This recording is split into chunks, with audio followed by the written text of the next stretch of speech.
In this problem, you got two people that are out in a rowboat, and they're trying to figure out the depth of the water, which is going to be the same distance as the from the lily pad to the bottom here. This is basically the length of this route.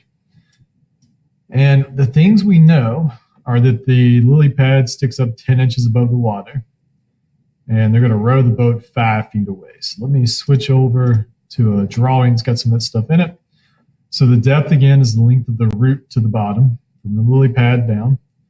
The lily pad sticks up 10 inches, and they're going to row this boat 5 feet this way.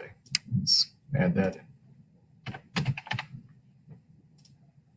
Really doesn't matter which direction we go. They're going to row the boat 5 feet. Now, at that point, if you think about what the lily pad's going to do, if it's rooted down here, that's not going to move.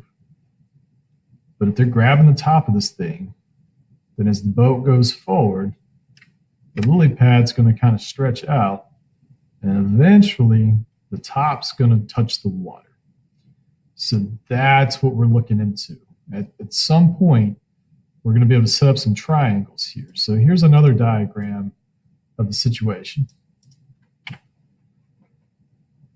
And you can kind of set up this thing right here where you've got two, we know this is 10 inches. We know that's the depth. We know this is 5 feet. And we've got a couple triangles we can use to ultimately find the depth of the water here.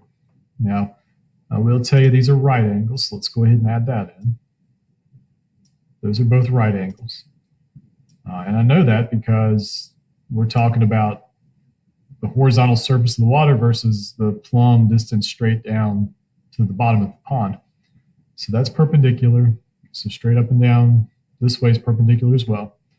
So that tells us we can do some special right triangle things.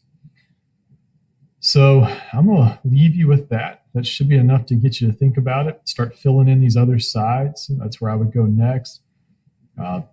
Do anything you can. It's going to be some problem solving. So you might hit some dead ends and have to start over, and that's okay. That's part of the process.